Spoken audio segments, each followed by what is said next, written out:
Stress pa dyan sa bulag na yan. Alam nyo, kung ako sa inyo, iwanan nyo siya dun sa kalsada. Doon sa malayo, sa malayong lugar, kung saan pwede siyang mamalimos. Ewan ko na lang talaga kung makabalik pa yan dito. Nay, saan po ba talaga tayo pupunta? Kanina pa po kasi tayo lakad ng lakad eh. Pagod na po ako. Oh, nandito na pala tayo. Ay ko. Oh, itong lahat ng gamit mo. Dito ka lang ah. Bakit, Nay? Saan po kayo pupunta? Sundin mo lang yung sinabi ko. Dito ka lang at wag na wag kang aalis dito. Naiintindihan mo? Babalikan kita kaagad. O sige, Nay. Antayin ko po kayo dito. Bumalik po kayo kaagad, Nay, ha? Sige na.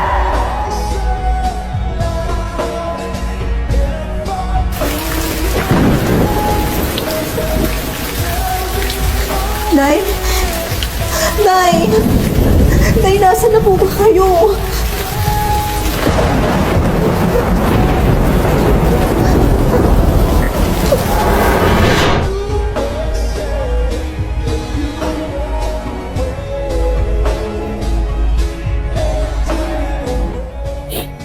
Buti na lang at nakita ako ng mama mo. Dahil kung hindi, hanggang ngayon, palabi-labi pa rin ako sa kalsada. Baka hanggang ngayon, hindi ko alam kung buhay pa ba ako. Tapos yung pamilya ko, habang wala ako, namumuhay sila ng payapa, masaya, habang ako nagdudusa. Kaya kung hinihiling mong patawarin ko sila, hindi ko yun gagawin.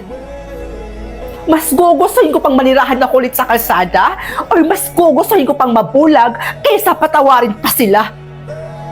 Hindi ko yun sila mapapatawad kahit kailan.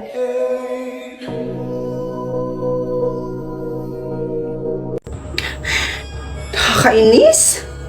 Hay nako te, imbis na ma-stress ka dyan, isukat mo na lang kaya to. Ang ganda kaya nito. Sigurado ka bang kakasya sa akin yan? Eh bukas na yung kasal ko.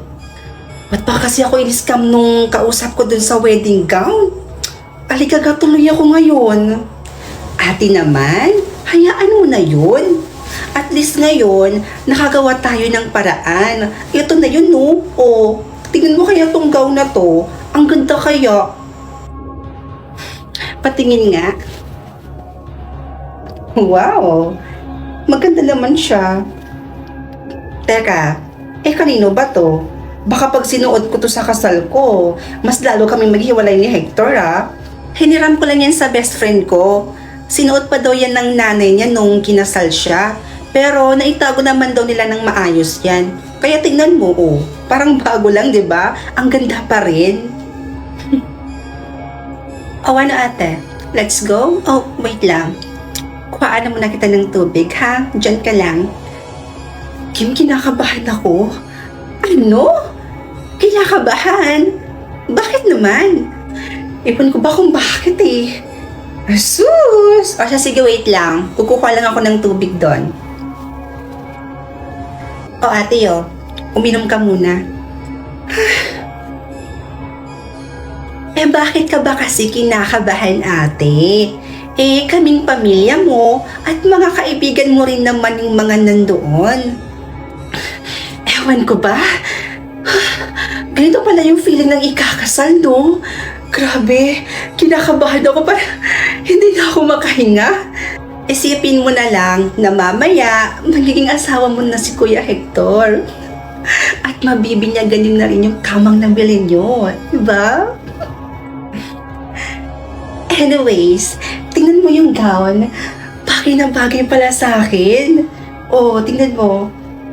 Oh, fit na fit, diba? Oo nga, no?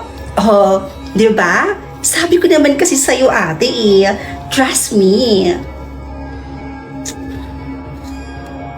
Kim, ano nangyari sa ate mo? Nahimatay siya habang naglalakad siya sa aisle. Ewan ko ba? Wala naman siyang sakit eh. healthy ang ate ko. Tapos ngayon, nasa ICU siya? Ito na nga ba yung kinakatakot ko?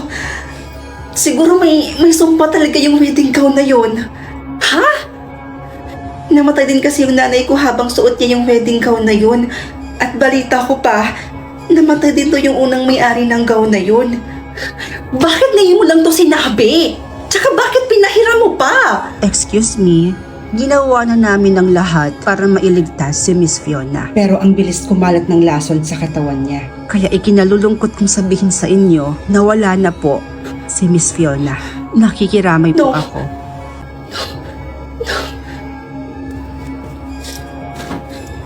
Ngayon, humanda ka sa akin dahil susunugin na kita. Anak, tama ba yung narinig ko? Pwede mo pang isuot yan. Opo, itay. Dahil may sumpa ang gown na to. Naalala niyo pa po ba nung kinasal kayo ni inay na habang suot-suot niya ang gown na to, nahimatay siya at namatay din sa araw na yon? Katulad nung may-ari ng gown na to, di ba namatay din po siya habang suot ang gown na to? May sumpa ang gown na to, itay. Kaya dapat dito, sunugin. Nak, totoong may sumpa ang gown na isinuot ng nanay mo. Pero yung gown na hawak-hawak mo ngayon, hindi yan ang gown na isinuot ng nanay mo. Dahil ang gown na yon, matagal na namin sinunog. Po? So bakit namatay si Ate Fiona? Planado ba ang lahat? May kinalaman kaya si Kim dito? Grabe. You know, Tanya, I can't believe na ikakasal na ako sa taong pinakamamahal ko. Oo nga eh. At kay Kuya Hector pa talaga. Grabe no? Sino mag-aakala na ikaw ang magtutuloy ng kasal ng ate mo? Oo nga. Finally, after 10 years na in relationship kami ni Hector, matutuloy na yung kasal namin. 10 years? Teka, di ba kakamatay lang ng ate mo 5 years ago?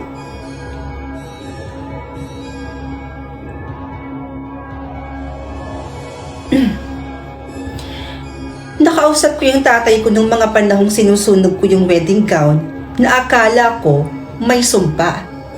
Pero hindi ito yung wedding gown na yun ang sinuot ng nanay ko sa kasal nila. Dahil yung gown na ginamit ng nanay ko, matagal na pala nilang sinunog.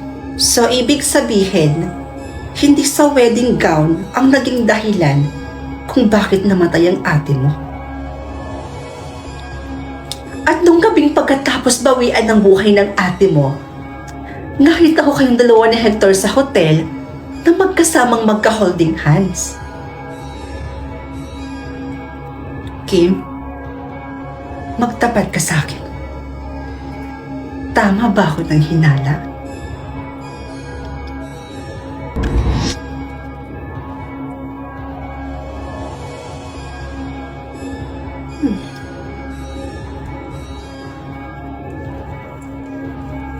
Sorry, ate.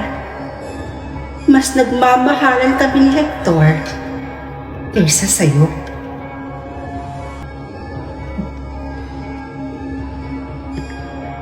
Ate, eto na yung tubig nyo.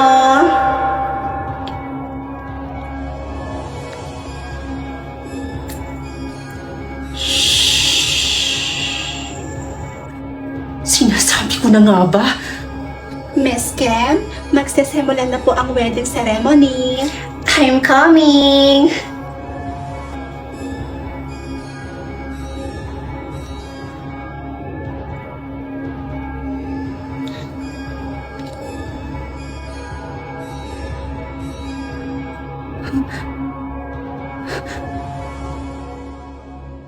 Ay naku, ano ba yan? Kahit saan na ako pumunta, ang init-init pa rin. Maski dito sa inyo, bes, ang init-init pa rin eh, no? Ah, nakakaloka. Kahit saan na ako pumunta, ang init talaga. Alam mo yung feeling na para kang iniihaw na barbecue? Alam mo, best kanina, naku, kung makita mo lang ako kanina, talagang ang dugyot-dugyot ko. Nakailang ligo na nga ako eh. Kasi sobrang init talaga. Alam mo kanina, parang na talaga ako naliligo sa sarili kong pawis. Ay, alam mo, parang gusto ko na nga maligo ng dagat eh. Ay, oo nga no? What if magdagat tayo, best? Ano?